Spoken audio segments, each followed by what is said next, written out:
Greetings and welcome to this podcast. Went to this vCatchup even, yeah. I'm here live in VMworld Barcelona. It's my first VMworld Europe session, and it's very interesting, very different to VMworld US, which I've been a couple of times now. So yeah, it's good that there's difference. So it's an important thing, yeah. So I've got a very special guest with me here today, and special guest, if you'd like to introduce yourself, that'd be really good. Yeah? Sure. So my name is Scott Lowe. I work for VMware in the Network and Security Business Unit, and a lot of you guys know me from books and vMug speaking and that sort of thing. So appreciate the opportunity to be here. Thanks, Scott. Thanks for coming on. Yeah, and my pleasure. I believe you've just released a book, have you? Yeah. Speaking of books, the latest book is almost available.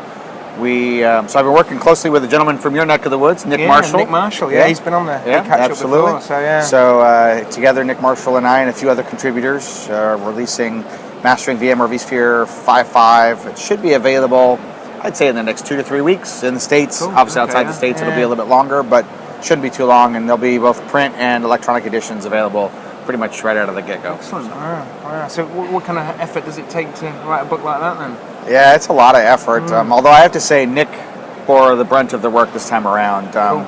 I would encourage everyone, as far as like why I brought Nick in on this. Nick's a great guy, so partly that. But if you get a copy of the book, read the foreword. It kind of tells the story of how this came to be, and also a little bit in my blog post when I announced the book, I talked about why I was essentially passing the torch on to somebody else to give them the opportunity, and I felt like that was the right thing to do to contribute to the community rather than kind of hogging it all in and me writing the books. I wanted everybody to have a chance to kind of do that. So really good thing to do. So I've got about 5 or 6 questions that I wanted to run through. So if we just jump into those, and then we'll see where we go. Yeah? Absolutely. So the first one I really want to ask you, what does your typical VMworld look like? But as well, how has it changed? Because you moved on from EMC, you're now at VMware. Yep. Well, how has it changed being this is, I guess, your flagship event now, as opposed to being a contributor? Yes, another event, right? Yeah. It's interesting. I've been coming to VMworld since 2006.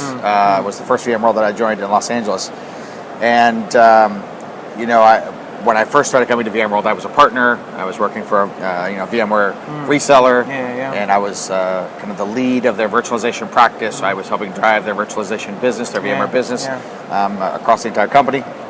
And for me, at that point, then it was. And I think a lot of folks are like this too. It's all about the content, man. I was like in every session, I was running from session to session. I was shaking down all the notes I could take, and that's kind of what led into the live blogging. Some of the sessions where the people's awareness of my site, let's say, became very popular in 2007 when I started live blogging that event. But it was all about just gathering the content, right? I mean, I wanted to find everything, every little nugget, right? Every single nugget I could find, right? To the source, and then then I joined EMC in 2010, and so when I went to VMworld 2010, it was my first time going as a vendor, so to speak, right? And there was a different sort of feel to it, but even at that time, still being a technology partner, not a channel partner, but a technology partner for VMware, it was still different enough that I tried to hit as many sessions as I could. But at that point, it was this was a year after I had released Mastering vSphere 4, and when the book was obviously very successful and all this kind of jazz, and the site was getting lots of attention and all these kind of things, and so it became kind of a shift more from session to meeting folks, talking to folks, finding out how things were going. Lots of people wanted to come up and talk to me, go, I read your book, or I read your blog, or whatever, and so I wanted to take the time to talk to them, find out what's going on in their lives, how can we continue to contribute to the community and support what they're trying to do. Then, earlier this year I joined VMware in the Network and Security Business Unit, and I think the biggest change now is that as a VMware employee, we want the room at VMworld to be for the customers. So sessions aren't really, we have to wait in the standby line to get into a session, right? So I can't just register for a session and you guarantee a seat. I have to go wait, and then it's especially with regards to my current role in VMware. There's a lot of customer attention around NSX, and so we've been doing a lot of customer meetings, and so I haven't really had time to get into the sessions or do anything else. It's a very different sort of feel. It's changed quite a bit. It has changed quite a bit, but I still try and take as much time as I can to sit down and talk with folks in the community, talk with people who have read the books or who have questions, and they're trying to figure out how do I go about furthering my career, where do I need to go, what do I need to focus on, that kind of thing, to make sure that being involved with the community and supporting the community is a big deal. Yeah, well, and I have to say, I've noticed that I live in the hang space kind of thing, so Right. I have noticed you come here quite a lot. I know you've got the Spouse Activities t-shirts that you're giving away there. So it's great to see you still here, even though you're now working for VMware as opposed to. Yeah, I don't think I could ever leave the community behind, even if it's contagious, isn't it? Once you start something, it's really hard It's to nice. stop It's it, kind of like having a big extended family. Definitely, yeah. No, I agree. That's great. Yeah, no, that's really good. Yeah. So, kind of leads on to the next question a little bit, really, just about. I know you're a really big supporter of VMworld, and I know that you've contributed to a lot of VMworld sessions, really. So, typically, what I normally ask is about, what commitment are you going to make to VMworld this year to try and get people more involved in it? But I don't need to do that with you. You're 110% included on it. So, what I wanted to more ask then was around, your experiences of VMworld, and if there's any a best experience or something that happened at a VMworld that kind of made you think, yep, I really need to be involved in this, because you are, I know we've talked about community already, but you are pretty passionate and focused in being involved in the VMworld. So was there a defining moment for you, kind of thing, that said, no, that's it now, I'm going to just do this all the time, sort of thing? No, not really. I mean, I've been a VMUG supporter for years. The unfortunate thing was, I used to live on the east coast of the United States before I moved to Colorado, which is where I live now. And that was when I was working for the VMware reseller.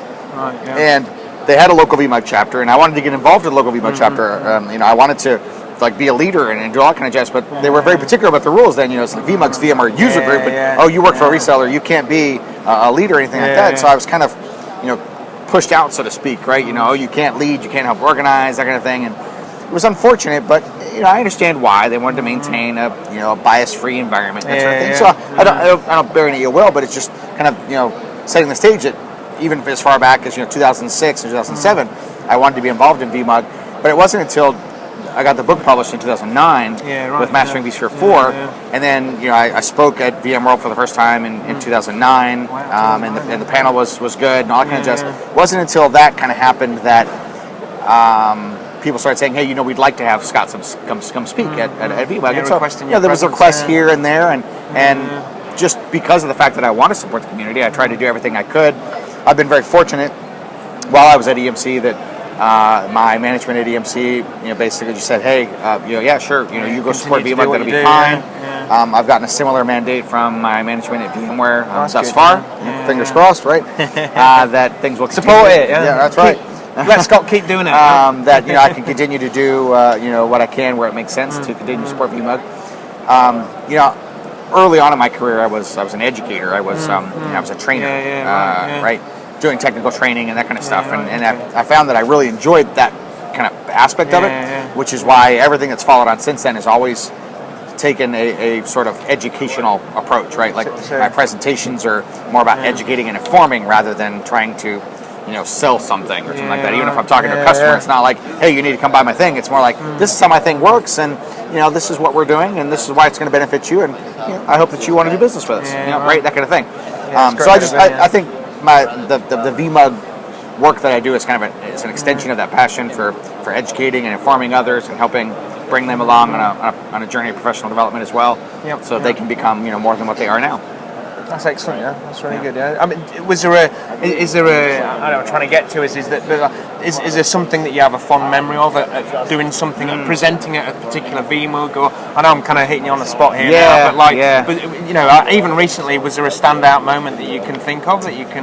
I think the thing, that there isn't any one moment, but there are a series of things that happen. Like when I go to a VMUG, it's always great to have somebody come by and say, hey, I got your book, and it's not about the buying of the book or anything like that, but more what it comes after that is, I got your book, and it helped me achieve my certification, and it helped me do a better job, and it helped me design my environment. I think that's the thing that I kind of, the opportunity within VMUG is to go out and talk to the users, and go out and talk to the people, the customers, and the people who are actually using the product, and getting their view on what's going on, right? What are the challenges they're facing? What are the problems they're having? Not only organizationally, like within a company, but also personally, what are the things that they're wrestling with, what are the things they're trying to get done, and can we as a company, can we as a community, there's something we can do, right? I don't know, but I think that's kind of the ongoing thing I really enjoy out of VMUG is getting to talk to people and find out what's going on. There's still a lot to be said about that face-to-face. Absolutely, absolutely. I mean, we've got all these tools and ways that we can talk to people and there's communicate times, with people. Yeah, and there's times that those are right. I know Mike Laverick recently did like a remote web presentation for the Nashville VMUG, right? I had the fortune of being there in person. Of course, my travel to Nashville was a little less than Mike's, but so I think those are cool things to explore, right? But at the same time, you're right.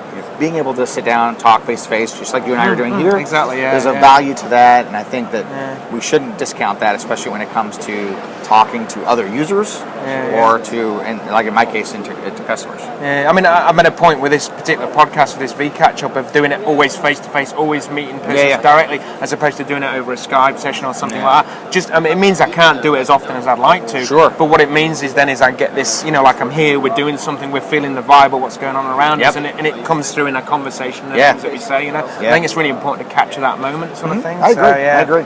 Yeah. Okay. Thanks for that. I'll jump on to the next question. So I wanted to just talk a bit then about what you're doing at VMware now, what your role is and what your aspirations are around that role, but also then as well, it must have been a tough decision deciding to move on from EMC. And I actually interviewed Chad a couple of vCatchups back, and we discussed there, it's a really good thing that I've got you here today, because a lot of the vCatchups I've been talking about NSX and software-defined networking. It's a really big topic. It's a really it's a real game changer. It's going to change a lot of how people do things.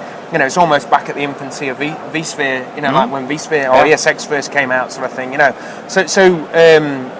But why move from EMC, and then also what aspirations were there at VMware that made you think, I'm going to go and get that. I want to go for that. Yeah, no, I mean, I enjoyed my stay at EMC. Chad's group and the V specialists were a great group of guys, and obviously a lot of them are well known. They're very active on Twitter and that sort of thing. And it was a great group, and I had a great opportunity there. I had a great role. But it was probably about June of last year when I looked at kind of what I was doing. And I'd been giving presentations to folks at VMUGs and otherwise, how do we stay, how do we stay kind of on the cutting edge? How do we continue to maintain our professional development, this kind of thing? And I've been doing a lot of reading on career and, how do you build this sort of career that you want? Just, a lot of kind of, I don't want to say personal growth. I mean, it was that, but it was kind of the personal side of your professional efforts, right? No, completely. And it's an important part. And I sat down and I said, I've been doing VMware for a long time, and it's great. I mean, I love the technology, but it's reached a certain level where,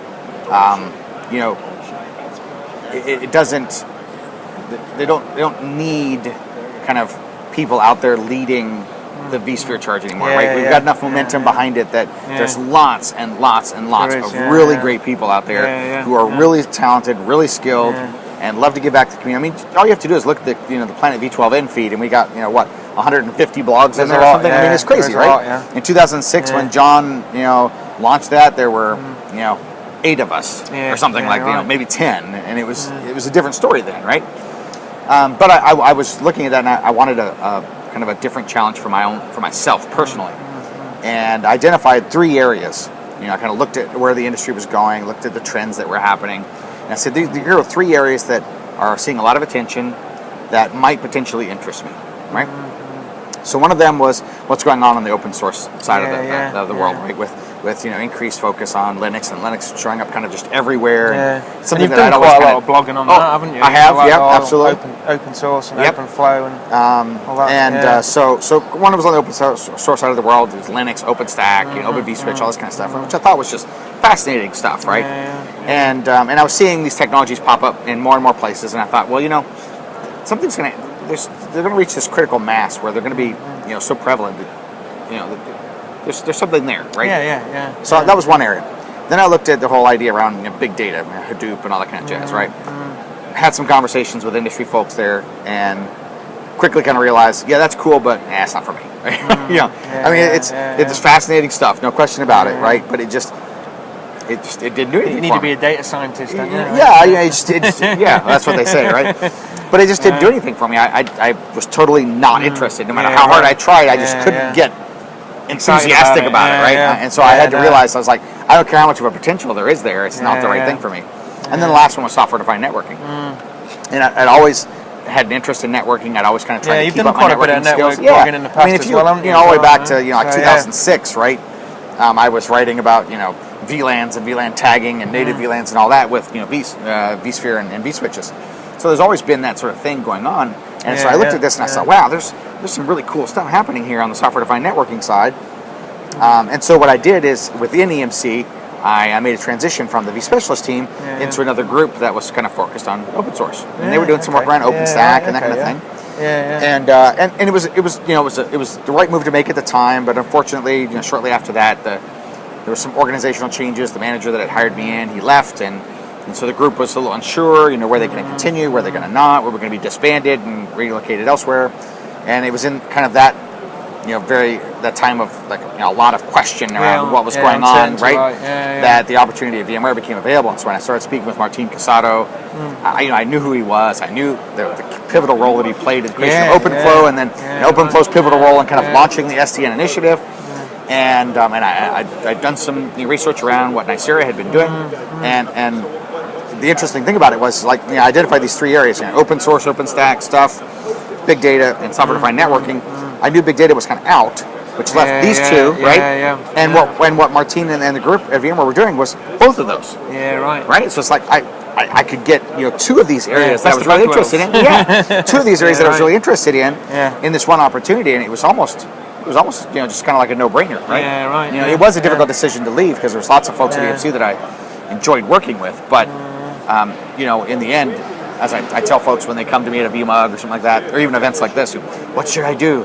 I want to do this, but I don't know what to do. I'm like, well, at some point you have to make sure you got the skills in place, right? But ultimately, that old saying about, if you find a job you love, you'll never work a day in your life because it won't seem like work, right? It doesn't seem like fun, and that's where I wanted to be. That's an important thing. Place. The whole work-life balance thing, I think, is really important thing. I think that's why, the community has been so successful, in that respect, that people do put a lot of effort into doing something because they enjoy doing it, because they get something out of it. And it's not like a paid thing or something like that. It's just, there's more to it that. It's bigger than that sort of thing. Absolutely. As long as you can pay the bills as well, of course. You got to make sure you got that part down. That's really good. That's really interesting. Really interesting to hear. I mean, do you, I'm going to ask you later on about keeping skills relevant and stuff, because I know you've done quite a bit around sharing what you do. But have you got a master plan? And do you know what you're doing in the next 5 years? Do you have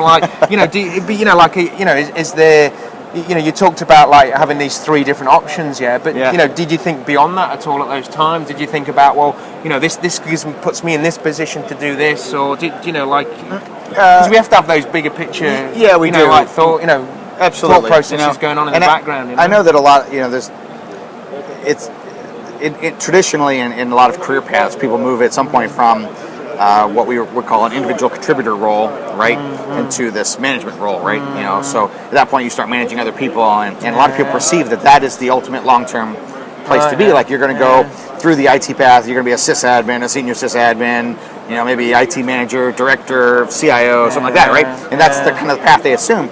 But as part of this whole analysis, and I actually did this several years ago, kind of contemplating who am I and what kind of role do I want to be 10 years down the road, right? I realized that I'm really not good at managing other people, right?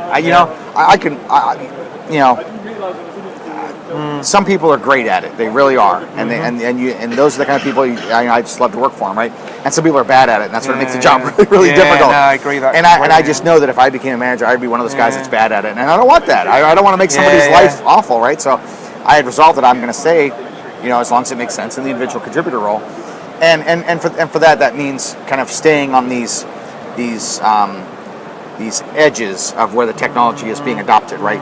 For vSphere, we, and virtualization in general, we had this period of time where there was this long edge where you could be on the cutting, cutting edge, driving transformation in the industry, right? But now we're kind of, not that transformation isn't going to occur, but vSphere is it's got so much support. It's mature. We've got a great community, a good base of customers behind it. Now it's time to find that next edge, and then help drive transformation on that edge. And then I would expect that there will be another transition. Probably it all depends on how quickly the industry moves. I would say 3 to 5, maybe 7 years, there'll be another transition because there'll be another set of technologies coming out that are going to transform what's going to happen, and then we'll go from there, right? Yeah, that's great. That's really good. Thanks for sharing that. No problem. So the next question, it kind of leads on to this a bit more, and I guess it's more about, like I guess your role is kind of quite an evangelist role. It's, the concept of like getting people to understand more of what NSX is and what it's about. So, I'm not necessarily saying give us your elevator pitch. It's more a case of like, VMware, they've acquired a company for a large sum of money, so they're obviously committed to taking this. They obviously saw the potential of Nicira and what NSX can do and what the underlying components can do. Yep. And now they've got people like yourself, Brad Hedlund, come on board to actually go and like spread the word and get the understanding and teach people about what it is. What is it? What is it? Really like, and why is VMware going down this road? And how is it going to change how we architect IT? Well, I know they're big questions, and I know we've only got a few minutes, but I guess that's why I said about kind of an elevator pitch at the beginning. No, that's fine. If you can sum that in less than 140 characters, and I can tweet it after. That would be challenging. No, seriously though. So but your point of view. So it's not it's your opinion on it, sort of thing. Sure. I think the thing that really comes down to is networking at its core.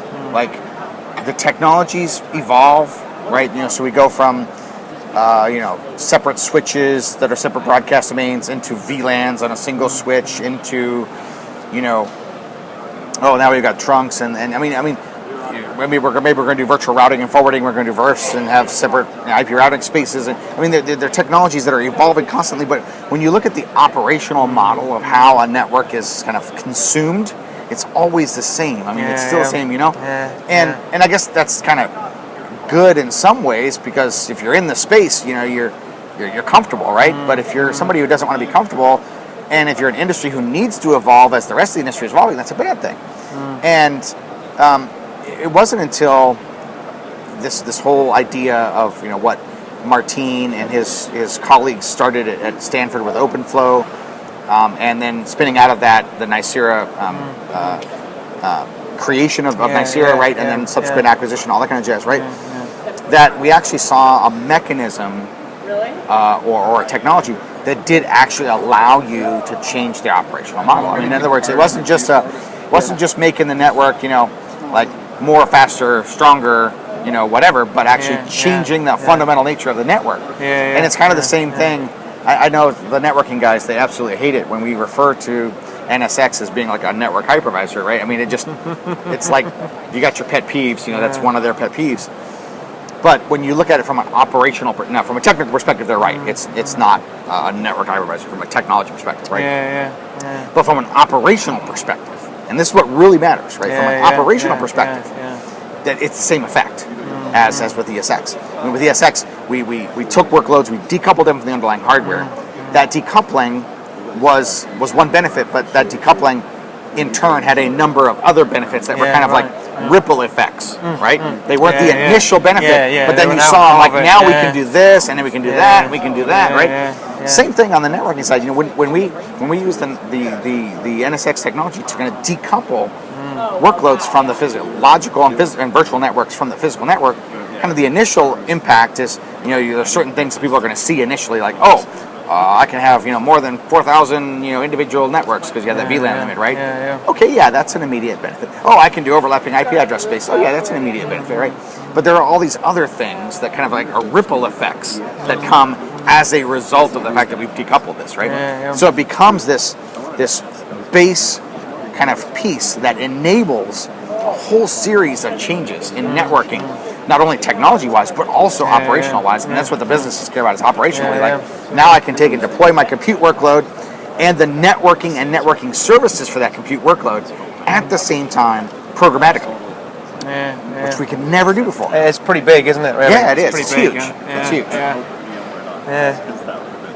So do you think, longer term then, do you see, so my background's been server admin, going into storage, virtualization came along, and what we tend to find is that we'd start architecting networks because of our server background experience. So, layer 2 would go everywhere. So you'd have, you have today, I see it all the time, you have a stretched layer 2 network across two 2 sites, which then enables that I don't have to recode IPs and I can move service workloads. I mean, do you see this then as like being really an enhancement to that, as far as meaning that we have to now engage more with networking professionals to be able to get this information so that we can start looking at designing networks correctly? Because you'd always have that, you should be using layer 3 and not layer 2, and you should be able to on that, I did an APAC virtual podcast a couple of months back with a couple of network engineers, and the idea I was saying to them, well, how do you feel about like software-defined networking, and how is that going to impact your environment?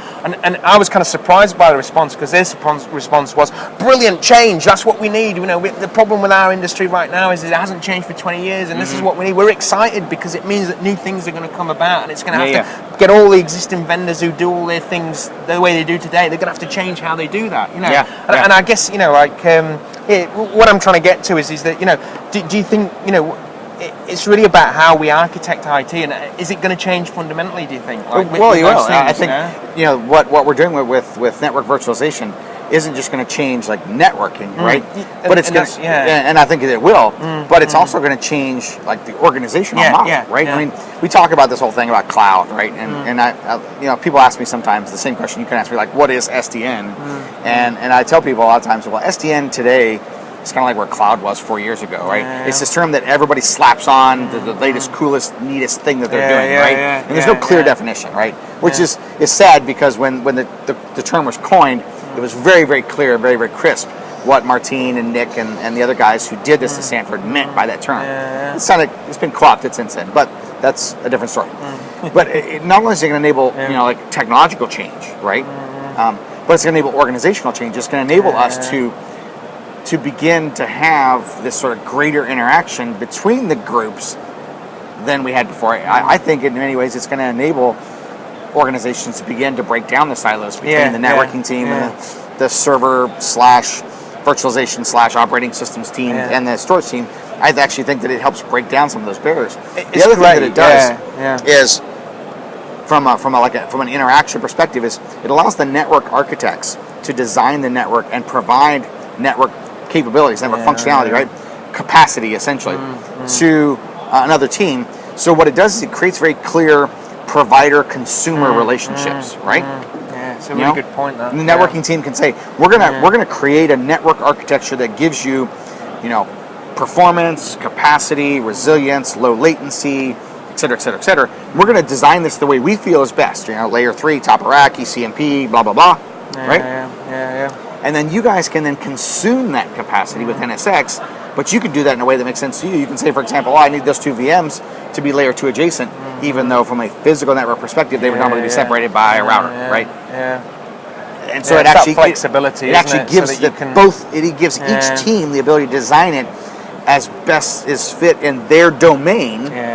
Right, but the relationships between the domains are very clear. They've got this abstraction layer in between them. So. I guess it's as well. It's a vehicle then to allow for things like automation and stuff as well. Absolutely. Once we separate the hardware from software, then it means we can do all fancy things with that. Absolutely, and greater automation is kind of it's one of the closest little ripples that you see, right? I mean.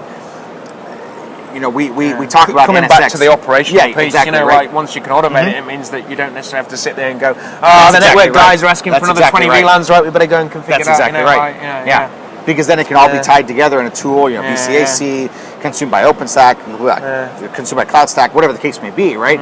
Custom solution using the REST APIs out of NSX. We can automate all this stuff. I love how I was trying to get to that before. I love how technology changes culture in organizations. Yes, I think it's an amazing thing, and I was kind of like, I went through a process of like going to a conversion infrastructure and seeing how the storage and network and compute guys had to work together. We actually changed the function of the organization, so we had a data center team where they all worked in the same team, and the world changed in about 3 months. There was skepticism at first, but then everyone got on board and realized, I can just ask him about this, I can just talk to this guy about that, and the whole world changed. Overnight, in a short space of time. So I love that. I love the fact that we can implement technology, and then it means that the business has to then question how the organization functions. It enables operational change, organizational change, which then often will give that operation, that organization, greater efficiency, greater agility, cost savings, et cetera, right? Give them more time to do something else. To actually impact the market.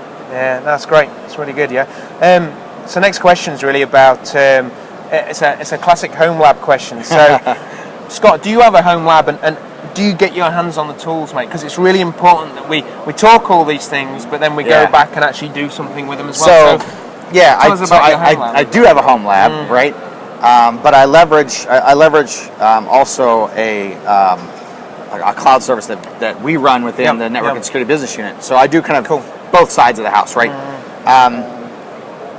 So in my home lab, I previously had kind of moved away from the home lab kind of space, right? I had a home lab for quite a while, and then I kind of moved away from it, and then I'm now kind of moving back into it again.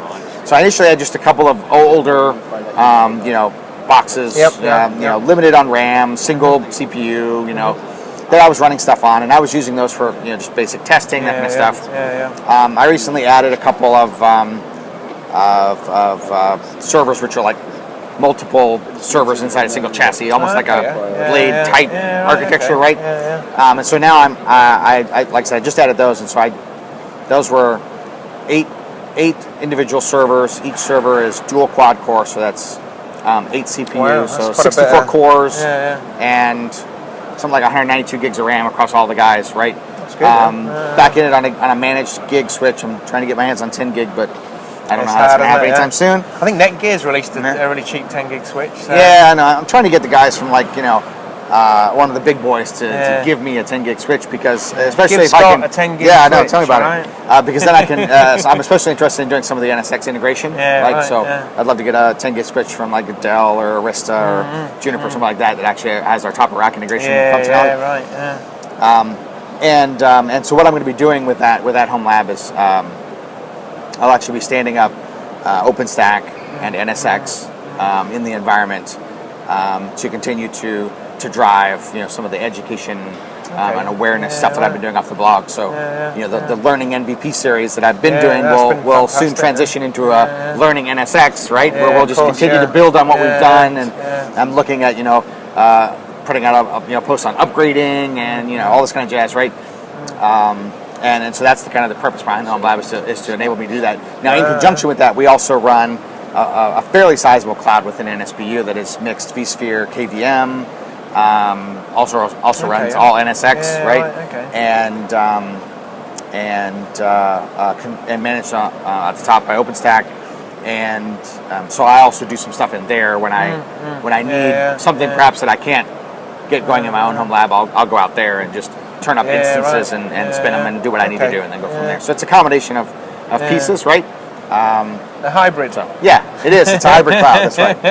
Actually, more reality. It's actually a little bit of public and a little bit of private, so to speak. And I haven't brought the two together yet. And I don't know that I ever will. You're not moving workloads between. Yeah, not moving workloads between them. No. Cool. That's great. Yeah. Thanks for that. So, last question. Yeah, and this is kind of off. We've talked a lot about NSX and stuff like that, but I wanted to then just concentrate more on the.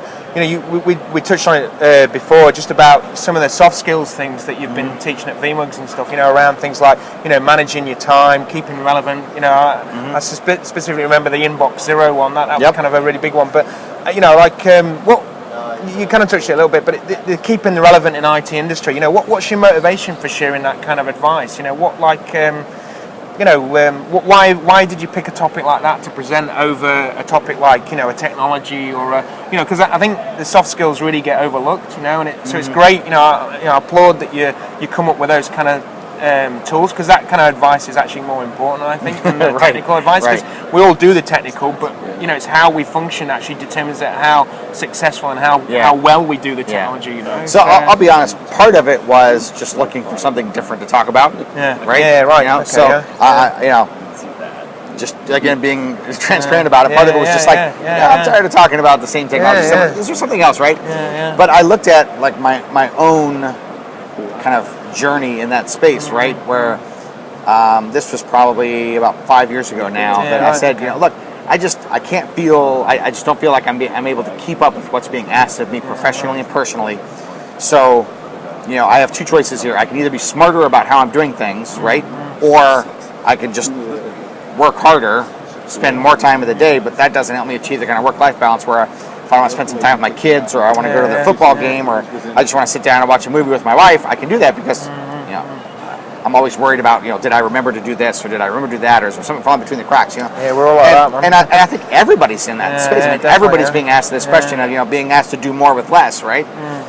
And when I looked at that in kind of combination with looking for something different, I said, well, maybe it would be helpful for me to talk about kind of the things that I've done that I found useful in doing that, because I get a lot of people that come up to me and they ask me, wow, you write books and you work full time and you're involved in your church and you're a family man, and how do you make time for all these things, right? And I'm like, well, you have to do what you have to do. You have to, first of all, kind of prioritize in your own life, right? But a lot of times even establishing those priorities can be difficult. Definitely, And so when I looked at, the specific tools are not as important as kind of the methodology behind the tools. Sure, yeah. So I thought if I could share just some of the things that I have found useful, then if they're useful to somebody else, then great. If not, maybe it'll at least spark a thought that somebody else will be able to find something that is useful for them, right? Yeah, right. Yeah. And if we can save ourselves, a few hours a week, well, that's a few hours that can go towards our hobbies that often get overlooked, or to our families, which get overlooked far too often, or whatever the case may be, right? Yeah, it's important to have other things to do, isn't it? And not just do this all the time. Absolutely. Yeah. No, definitely. No, that's great. Look, Scott, really appreciate you coming on the my pleasure. Thanks for your time. It's really good to speak to you. Thanks, great. Thank you. All right. Cheers. Friends.